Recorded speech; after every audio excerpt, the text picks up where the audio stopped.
everyone, thanks for joining me today. I'm Jami Gordon. I help people with selling and buying homes in the Cedar Rapids, Iowa City, and surrounding areas. Today we're going to continue on with the Embrace Your Space series, and we are focusing on a kid's room. We are getting pretty tired. It is a lot of work to get the house ready, and kids' rooms are very challenging. We were really lucky because my in-laws came and visited a couple months ago, and my mother-in-law said, "What can I do to help?" And I just kind of took a deep breath because I don't like asking for help. And I said, there's a lot of stuff in the kids' closets and under their beds. I'm like, if you could take on one of the rooms, that would be wonderful. So she did that. And Karen, bless her heart, thank you. She and Tate tackled his room, and they worked on it all day. I mean, it was a whole day event. And so Grandma and Tate just sat and they read books and they went through everything, and they had piles for friends and piles for the daycare. It was really cool. I mean, they had a really good bonding, and wow, it just lifted so much stress off of my shoulders knowing that that project was done. So number one is ask for help or even tell your friends, I'm getting ready to sell, or I'm going to be organizing, my kid's room, and just like, gosh, it's just, I'm not looking forward to it, or it's just a lot. And you'd be surprised. There's people that will absolutely help you. Next is lighting. A lot of the kids' rooms that I show at night specifically don't have much for lighting. They might just have that bedside lamp on, and in a small room especially, it makes it look even smaller. So make sure that if you don't have the ceiling light, that you have other lights in the room to just really make it bright during the evening. For window coverings, we changed out our window coverings in one of the rooms because it was like a dark blue, and when we changed it out to a lighter gray, it really did make the space look a lot different. So look at your window coverings as well. Next is the decor and the different colors in the room. I'm sure you have all seen black walls and pink walls and purple and blue. Really consider talking to your kids about painting their walls. A lot of people push back on paint, and here's why. They always say, well, the new people are going to paint anyway. Yeah, that's true. They are. But if it is a color that is not very neutral, there's always that negativity that gets in their mind right away. And then there's that list that gets started, right? So try to get a color that's pretty neutral, and they're going to say, yeah, we'll probably paint, but it's not going to be something that we absolutely have to paint before we even get to use the space. Like if there's that bright pink wall, we had a pink room in our house, and that was like, I didn't even want to go in that room. It was just really kind of an obnoxious color. But that was like the very first room that got painted.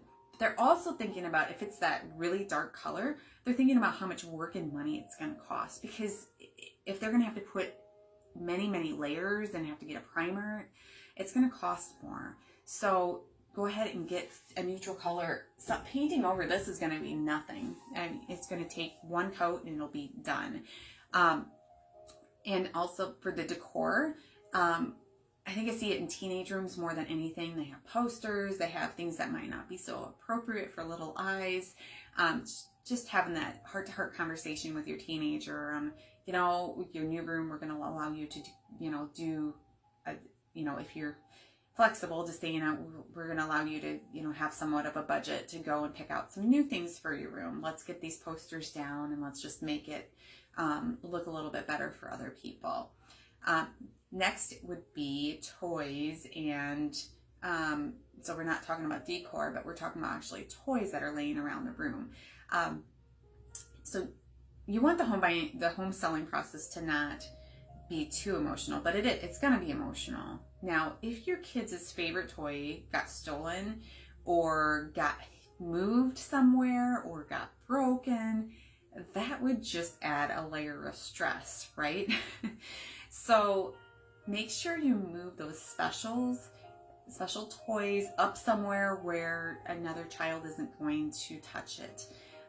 One family that I was working with had an area that they specifically made and put toys for all ages and said, you know, if you have kids that are coming through the house, show them this little area, have them play, don't worry about picking up. That's what that's for.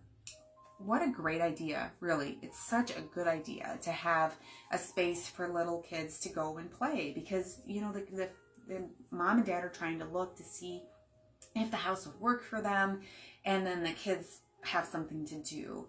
And the agent also can show the house the way that they and show all the features and really talk about it, rather than being distracted by the kids, you know, getting excited about different toys or breaking things.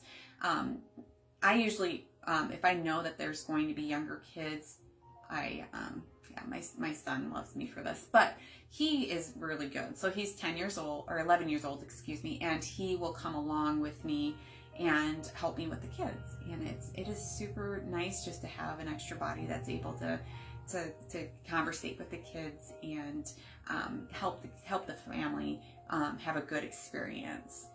So finally, we're going to talk about specific toys. Okay, so let's say this is sitting out on a bed. How is this going to make you feel? It's going to be fine, right? I mean, it's a cute little frog, right? Well, our friend Clyde here might not be the best choice to leave out, because believe it or not, he freaks a lot of people out, and we didn't know that. So be open to somebody saying, yeah, you might want to move that toy out. This happens with clowns are a big one. I showed a house yesterday actually that had a clown figurine in it, and we all kind of jumped a little bit because it was in an odd placement as well. Dolls, especially those older dolls that have the eyes that, you know, the actual eyelids that close. People get freaked out about dolls, and it's just how it is. So putting those dolls up, I know that like a lot of younger kids have the newer dolls, and they might have them put into like a basket or something, but not having them lined up on the bed and looking at you is just, it's not a pleasant experience for some people. So be very particular about what you leave out. Just leave a couple stuffed animals. Again, if it's their very special stuffed animal, you might want to put that up so that nothing happens to it. So I hope you learned a thing or two about getting a kid's room prepped and organized, and I hope that you have a wonderful, blessed day.